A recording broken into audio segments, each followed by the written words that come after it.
What interested me most about the Christensen products, specifically the MPR, is probably to begin with the materials that it's made out of, which lead directly to the weight. Specifically the barrel, the carbon fiber barrel wrap,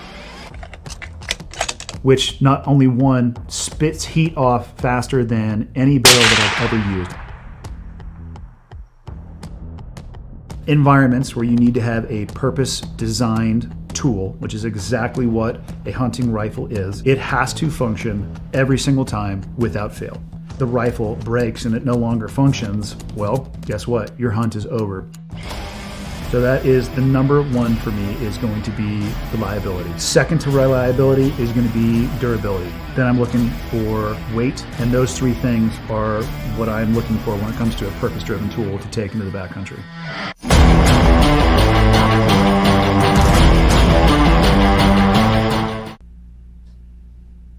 All right, we want to welcome everybody to this week's Brand Live event. We're glad you're taking the time to be with us today. We feel like we have a really interesting program today. As you can tell, we've got a guest with us. It's a guest that we're very, very familiar with here at Christensen Arms. And by chance, his first name is Christian. We've invited Christian to be with us today. By way of introduction, Christian, you are the founder and CEO of Uncharted Supply Company. That's correct. A young company just coming up. And these guys have a lot in common with Christensen Arms, in my opinion, because you're constantly involved in product development and you're innovative, very, very innovative in what you do. And we feel like we are too. So for sure, it's a pretty good match. So we want to welcome you and we want to thank you for your time of being here. We appreciate you being here. One of the common threads we have with Christian recently completed a hunting trip for grizzly bear, and he took a Christensen Arms firearm with him. And that's kind of the basis we're going to talk about. And then in conjunction with that, we're working on a product development plan where we're going to have a collaboration between Christensen Arms and your company. Yeah, I'm excited. And we're really excited about that too. We're looking forward to that. So as we start the program today, we want to mention a couple of things. As you work there at Uncharted Supply Company, why don't you tell us a little bit about your company, what you do, and maybe a little bit why you feel like you're in your position, it's a good fit with what we do. Well, I'm a big outdoors person. You are. Just about everybody here. Yeah. And the origin of this was really, making sure people were prepared for whatever came their way. Mm-hmm. But as we evolve, it's really about preparing people for not only the earthquakes and wildfires and that kind of a thing, but even hunting. It's preparing not limited to hunting. Right, it's preparing you for going out for a hunt or going out for a mountain bike ride or going out in the mountains camping for a weekend. So, we're really proud of what we're building here. Our goal is to make you the hero of your own story. I mean, we really believe that when it comes down to it, you have to take care of yourself. You have to trust yourself, and that has to be the last line of defense. And so what we try to do is make products that empower you to be that person. And not only is it important to be protected and prepared when you go, it will make whatever you're doing a lot more enjoyable if you can be comfortable and safe. I should mention, and maybe we ought to just touch on this right now. I see you've got a Zeus right here on the table. Yeah. As a giveaway at this week's program, we're going to work with Christian's company, and we're going to actually draw for a winner of a portable power supply offered by Uncharted. It's this Zeus power pack right here. Tell us a little bit about that little one. This is one of our best-selling products, and honestly, they're pretty hard to keep in stock, especially with the global supply chain stuff. So I've got one with you guys' names on it. Comes in this really great case. You can see there's cables here to jump your battery in your car. What this is, it's a 20,000 milliamp battery. It's got 2 USB ports and a flashlight. And it's got an input for a female end for like the cigarette lighter adapter if you want to use that. So it can charge all your devices, but what's really special about it is it jumps vehicles, and not just little vehicles. This thing will jump an 8-liter diesel, and I've tested this on my farm I grew up on in Wisconsin. We've started Peterbilts and Mack trucks in the middle of January in Wisconsin. People start their bass boats when they've had their trolling motor going too long, their wakeboard boat when the speakers have been going, they've been partying too long, and you get the click when you turn the ignition. So I love keeping this thing in my car. I bet 2 or 3 times a week I get texts from people that are like, I can't believe this thing. It saved the day. I pulled it out of my glove box and it worked for me. Well, it is. You go hunting, you go to a trailhead and you got all your gear, you're trying to be quiet, and you head out and you come back and you left your dome light on a couple days later, and you're not in service for your phone. You go to turn your car on, it's dead, and nobody's around. And is all you need right here to get back on the road in 30 seconds. And if you're talking about an extended stay in the wilderness, it's nice to have a backup power supply for everything that we depend on, whether it's GPS, a cell phone, or whatever it is. Yep. It's great to have that. And that's a tribute to the battery technology. We talk about innovative designs for you guys. Yeah. To have something that small and that portable, be able to accomplish all those things, that's an amazing thing. So that's one thing you have to look forward to. We're going to give one of those away at the end of the program. Cool. So you've got a boat here. Yeah. Well, we can go through the products a little bit. This is a patent award-winning product called the Rapid Raft. So this is about 4 pounds, inflates in about a minute, and it'll hold 400. So it's a raft. And a lot of hunters and fishermen use these. I primarily use this for fishing in the Uintas up behind Park City. I'll go up with my dog and we'll run out and find a lake where there's some trout rising in the middle of the lake, and we'll inflate this, hop in the boat, go out, catch some fish where they don't get fished. Super cool. I mean, it was based on a military request for rapid water crossings. So it's hyper durable. We spent a lot of time in not only the design, but the materials. It doesn't rip, it doesn't tear. We've had people do class 3 rapids with this thing for weeks on end, and it's a really impressive little boat. So if you're packing meat out, coming down a river, if you need to cross some water, if you need to get some sensitive gear across something without it getting wet, this thing just lives in my truck. It's in my deck system and my pickup bed, and you can see it's super lightweight. So I see this, and here's my thought. Yeah. You go to a lake in Uintas, you inflate this, you fish, you come off the lake, and you're walking out, and they look at each other and say, "Wasn't he just out there in a boat? Yeah, exactly. Where's his boat?" I always think I'm probably the first guy to put a boat on many of those lakes up there, because nobody's carrying a boat up there. But kind of it's this guy. Those are pretty darn remote. Yeah, pretty cool. And so you kind of look at the cross-section of products that you offer. You offer some large kits that will make 72-hour preparedness possible in a backpack. Yep. So we started with a product called the 72, and it's a survival system designed to get you through 72 hours. Mm-hmm. So statistically, 95% of all emergencies, and that's September 11th to you crash your mountain bike, within 72 hours the cavalry's arrived. But what you do in those first 72 hours is completely usually up to you, and it can be life or death. So what we've done is tried to make something, and I think we've done a really good job of it, that you can give somebody that's never been outside before even, and they can follow the instructions, they can follow the colors, and they can use the products which are high quality and just very simple to use to get you to a better solution. I would agree with that. As I've gotten ready for the interview, I've done some research into the company, and I would recommend, if you're interested in preparedness and survival, even in a city, it's a very, very good idea to look at that and just see what products you offer that can help you be prepared. And we're doing our biggest sale of the year right now. So I know this is going live, and everything's 40% off right now. Wow. So my CFO hates this time of year. I love it because it's a bunch of new people get to check out our brand and try some stuff. But yeah, no better time than now. Gosh, that's great. Good timing. Yep, perfect. So preparedness at a savings. There you go, at a 40% discount. Yep. So one of the big reasons we have you here was we started our collaboration probably centered around a Ridgeline rifle, a left-handed Ridgeline rifle, Chamberlain 300 Win Mag. And the intended purpose of that rifle, as you used it, as we got it built for you and sent it to you, was a grizzly hunt. Yeah. Well, actually, I had a grizzly tag, a moose tag, a caribou tag, and a wolf tag. One of everything. I had a pocket full of tags, as they call it. Great. A couple of years earlier, I'd done a pretty big moose hunt, and I'd had a 300 Win Mag at that time. And I got to tell you, I got the job done, but that gun, which was not a Christensen, was not the most fun to fire. So as I prepared for this one, I just wanted something that was more comfortable, that was lighter, and when I got into the fact that you guys are here in Utah, just literally down the road a couple hours from me, carbon fiber, like all the titanium. It's a cool gun. It shoots well. I shot that grizzly, and I actually texted Meredith, who you work with, from my Garmin. I said the problem with this rifle is I only get to shoot it once. Yeah, one time. That's all it took. Yeah, one and done. And you probably noticed this as you look at this gun. It's a composite stock, a stainless steel receiver, carbon fiber barrel. It's pretty well suited for inclement weather and adverse weather conditions as you go on those hunts.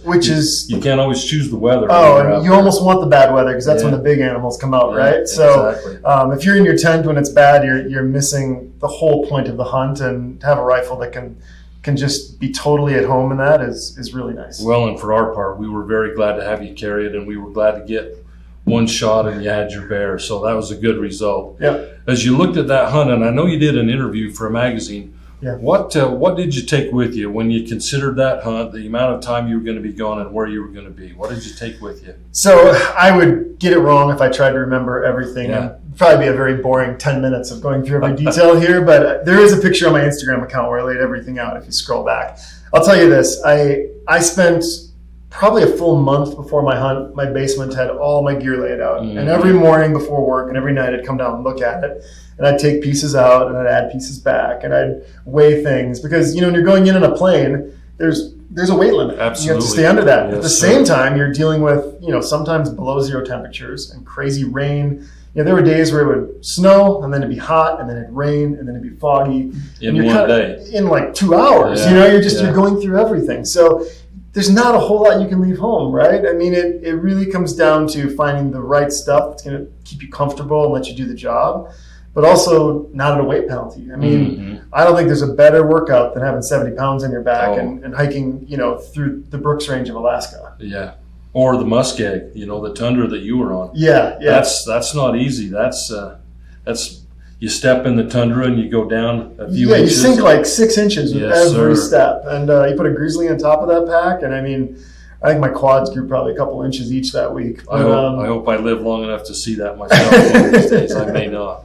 No, but I mean, the pack, you want insulating layers, you want breathable layers, you want rain gear. You've got your stove, you've got your tent, you've got your sleeping stuff. And what I try to do is always find products that can serve multiple purposes, and I really try to double up on things. So, hey, I've got this piece and it can do this, this, and this. So I might not take a soft shell jacket because that's kind of a certain condition, but if I can wear, a lightweight hoodie with a raincoat and that kind of gets me close, then that might be the right option and save a couple pounds. So it's just a lot of, compromise, and just, it's very personal too. I couldn't tell somebody here's what you need because everybody's different. I know I sweat a lot, so I have to wear really breathable stuff. I probably need extra socks, but other people might be colder, so it might be different. Yep, absolutely. It's important to make sure that your equipment fits you. You want to make sure that you have tried the equipment prior to being there. A hunt like that is not the place to find that you should have bought half a size larger or smaller of your gear. I'll be at the airport and you'll see hunters going out. You know? Yeah. And you see these guys with brand new boots, and I go, "Oh, you poor guy." Price tag. 3 or 4 days, and your feet are going to be screaming. So you're totally right. I mean, that is not the time to see if something works. You should be preparing a long time in advance. And the more prepared you are, and the more research you do into the hunt that you're going on, the better you'll know what you need to have in that backpack when you land on the ground. This might sound silly. I have a treadmill in my basement, and I have a big TV in front of it. And whenever I go on one of these hunts, I go on YouTube every morning while I'm running, and I watch every video I can find from that piece of land with that animal. Because for me, I learned this from Greg Bennett, who is a world-class triathlete friend of mine, and he would visualize a lot. Every race course, he knew every corner, he knew all of his competition, he knew the weather. But when he got there, he's like, I felt like I'd been there before. And there's so much adrenaline that comes with a grizzly or a moose or a huge elk coming into shooting range, right? And if everything's new, I think you're compromising your situation. So whatever you can do to be comfortable and to be familiar, I think is an advantage. It will be, absolutely. It'll make the experience a lot better in the end, no doubt about it. What are some of the survival tips that the average hunters maybe wouldn't think about, but with your background you pay attention to and you'd recommend to them? There's a lot. I would tell you this. Staying dry is almost the most important thing I think about all the time. Agree. So, I was elk hunting this weekend, and we'd been hiking up a pretty steep face for an hour, and I just took everything off, took my base layer off, and I hung it on the back of my pack because the sun was coming out, and then just kind of wore my jacket for a while because I needed that thing to dry out because I knew rain was coming in, and once that rain came in, I wasn't getting dry, So getting ahead of it and not getting behind it, I think is really important. If your socks start to feel a little wet, change those socks and let those dry out and put some fresh ones on. I agree. Talking about feet, the triage kit is one of the things I carry with all the time. It's one of our products. but it's got a bunch of blister gels in it and duct tape. So the minute you start getting a hot spot, you should address it. I agree. A buddy of mine that's a big hunting guide, I was talking to him yesterday. He was in Jackson Hole, Wyoming, hunting this last week. They did 3,800 feet the first day, and he had some fairly new boots, and he thought he'd be fine. He's done this his whole life, and his feet were trashed. And if it wasn't for blister gels, he's like, I don't know if I could have walked. So if you think about losing your feet in the middle of nowhere, that's a big problem, that's right? That's what gets you around. So you just got to stay ahead of things, right? So I think a lot about feet. I think a lot about staying dry, hydrating. Usually they tell you if you're thirsty, you're already dehydrated at some level. So constantly getting calories in. This is a little bit of a favorite of mine, but I've always got some like peanut M&Ms in my pocket. I mean, I'm just like, if we're really going, I'm just like getting a little calories in all the time. Keep fueling the and tank. Stay on top, because you don't know when it's going to happen. Well, all of a sudden you don't have food, you don't have an opportunity, and there's going to be a big gap of time. And a lot of those calories don't always go into moving. Sometimes they go into keeping you warm. That's another great point of that is eating actually. As you're converting that food, you do put off heat. So when you watch like military do rewarming drills, hot water, hot food, get warm, because that all creates heat. It does. And it's interesting you mentioned this little triage kit. As I look at this, I cannot imagine anything that you would use more universally and more often during the trip than that little kit. That little envelope right there has so many things that will pay a dividend if you have it with you. If you don't, you'll wish you had it. So I'm looking for one of these. Maybe I'll leave this one with you here. But this is one of my favorite little products. We interviewed 100 outdoor experts, hunters, guides, ski patrol, all those types, and said, "Hey, tell us about your first aid kit you carry on." Yeah. And everybody said, "Hey, I have to build my own because the right one doesn't exist." And it really came down to size, right? This is one of our other first aid kits. I love this thing for my car. I don't want to carry this if I'm elk hunting and running up a mountain. It's right? And there's more in here than I need.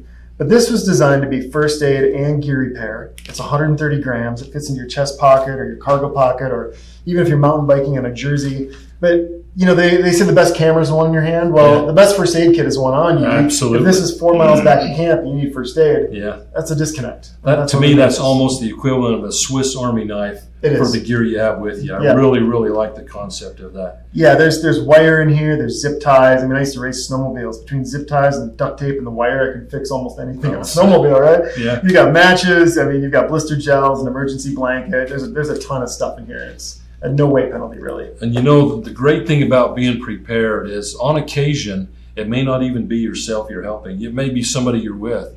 And so the better prepared you are, the better support you'll be to those around you if they're not quite as well prepared. It's definitely a team sport out there. When it's you and a buddy or you and a guide or you're guiding someone, man, if you're only as strong as your weakest links, you have to take care of each other. Yes, sir. For sure. Yep. So as you talk about packing, what went into your thoughts as far as a lighter pack for tactical shooting? As you go out and shoot, what do you look for in just a lightweight pack to go out and shoot? Sure. Well, shorter trip, for example. Yeah, I mean, I live this stuff, so I'm probably a little on the extreme end of things. I have a truck out there with a big deck system, and I've got all my gear in there and a Goal Zero and the whole thing, right? But for most people, our survival kits are a great place to start. The smallest one's 11 pounds. The next one's up like 16 pounds. They're pretty nice size, just a backpack, and that's got almost everything you'd need to, whether it's a wound or an injury or a burn. I mean, you go to a range, you can get, slivers pulling something out of a target. You can get a burn. Gunshots can happen, God forbid. Tourniquets, clotting stuff, burn cream. I mean, you just a nice complete first aid kit. And usually the good thing about a range is you're close to your vehicle. So you can go with something bigger, right? And have more coverage, and you don't have to worry about it being heavy. So, I think a lot about that stuff. I stay hydrated out there. I want to make sure that I'm always making good decisions, and I'm not cooking and, not thinking clearly. Uncomfortable, for sure. And one of the things we're working toward, our collaboration with your company, as it relates to shooting maybe, is having a one bag that you can carry with you that will have a lot of the fundamental firearms tools and the needs that you have as a shooter out there. Some of the things that you really need if you're going to be safe and have a good time out there shooting and be able to continue to shoot if you encounter some of the little challenges that come up. These things are high performance machines, and they've got, pretty unique little bit sizes here and there. And I was on a moose hunt a few years ago, and right before I shot, I just checked, and I had a branch fall down in this thing, and I didn't even know it had happened, but that would have screwed up my whole shot, right? Yes, it would. And so, maybe more than that. Yeah, and it took forever to get it out, but like with the right tool, if I had a little snake, I could have just popped it right out. Yes, sir. Let's say your scope's a little loose. Did you bring Allen keys? As you're packing for everything else, you need to make an adjustment, or things just happen. So we're working on some really small, lightweight stuff that hopefully just stays at home on you when you're at the range or when you're out hunting or whatever, and then you're always covered for whatever happens next. So that gives you a little bit of insight, our collaboration and what we're working on. So as we talk about being outdoors, one of the things that people wonder about, and as you were gone, what kind of is a good 72-hour food plan as you look at leaving and carrying kitchen on your back? What do you look for? Well, I think there's two different situations here. The first situation is you didn't know it was going to happen. Yeah. So you're prepared. You've got your 72-hour kit, and in those we have a product called Daytrex in there, and it's a pretty well known. It's been around a long time. It's like I always say it tastes like a bad sugar cookie, but it's high calorie, high carb, high fat, and it's designed so you can just eat it. You don't need to cook it. You don't need to do anything else. The reality is there's a lot of technology in that, though. It's not just a pastry cookie. And the secret is it's not really filling your belly. It's actually telling your brain that you're not hungry, so your brain can do other things better. That's really the secret of that, because a human body can go basically 3 weeks without food. Right. I mean, you're not going to love it, but it is possible. Yeah. Water, not so much. Some of us could go maybe 4. If I could make it 4. Well, I mean, 3 or 4 weeks, either way. I mean, most people aren't out in the wilderness that long, right? So that food is just kind of let you think clear and get into it. Now, the other side of things is you're going out for a hunt, and what do you take with?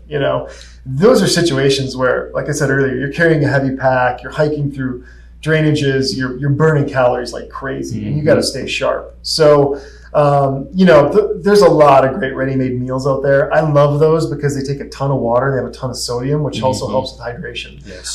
They say like a cup and a half of water or 2 cups. I usually almost double that recipe. Especially if it's available. And then I just drink it. Yeah, because you're just getting more calories in, you're getting more hydration, you're getting electrolytes that dissipate better into your body. So I really think a big breakfast before you leave camp and one at night that can digest while you sleep is good. I don't like a big meal in the middle of the day because my body just shuts down and starts converting food, and then I feel really sluggish and sleepy. Yep. So during the day, it's like summer sausage, cheese.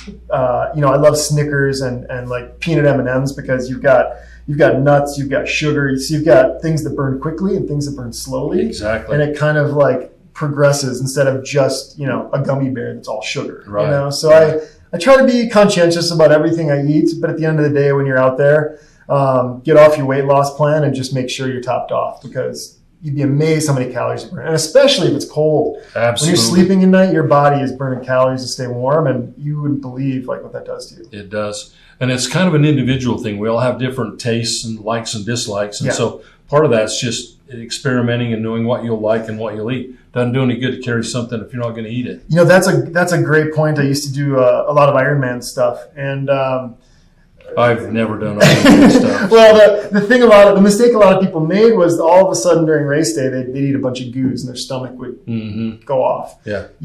Be very familiar with what you're putting in your body, because your body's familiar with it. Like I'm probably alluding to my eating habits here, but like peanut M&Ms, they've got a place in my house, right? My body knows exactly what to do with those. This isn't like, I'm introducing a new food and now like it doesn't quite know how to process it. So it's just like having a pair of boots you've got 100 miles on. Like, be doing this stuff before you get out there so you don't have a problem. Yep. What do you think, as you think about all your experiences, we're going to talk about what do you think are like the top 5 things that you should probably have with you no matter what experience you're going on when you leave, to be prepared? In a hunt? Or outdoors, anything outdoors. Well, a plan, first of all. I mean, it's not something you have with you, but tell somebody where you're going. Tell them when you think you're going to be back. Very critical.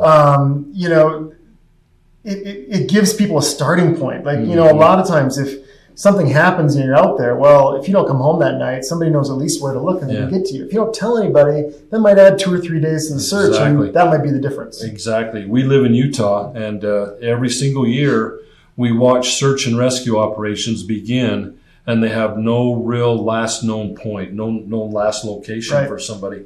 And so it's just kind of a stab in the dark and a big blanket search. If they could concentrate that search, the recovery, the rescue would be a lot quicker. For sure. Yeah. So plan. I'm a big fan of a Garmin InReach or Onyx Maps or something like that. Onyx, you don't have to go buy a Garmin. It's just download the app and download the map of where you're going, because you can get turned around out there sometimes. But if you've got a high definition map and you can go, okay, well, there's my car, and okay, it's that way. I mean, I was on an elk hunt one time, and I separated from my guide and my dad, and we were going to go around this bowl, and we got around the other side, and I couldn't find them. And we had gone out there in pitch black on horses. It was our first day. I didn't know where I was. And I had a Garmin Phoenix on, and I pinpointed where our base camp was. And I said, take me home. And I went that way. And it was 7 miles, and I walked into camp, and they were getting a search party together. Yeah. So, again, planning, telling somebody where you're going, but also, take care of yourself, like know how to get back, or at least know the right direction. A lot of that technology now is not based on a cell signal either. And so you don't always have to have cell service for that technology to help you. Totally. It's GPS. Yes, even on an iPhone, you may not have data, so the map doesn't show up. But if you had a parked car, usually it pings your parked car. At least you know which direction is the parked car, because it'll drop a GPS pin. So that's a pretty good little tip there that's absolutely free. Yep. You got those two things. So the next thing is... Make fire.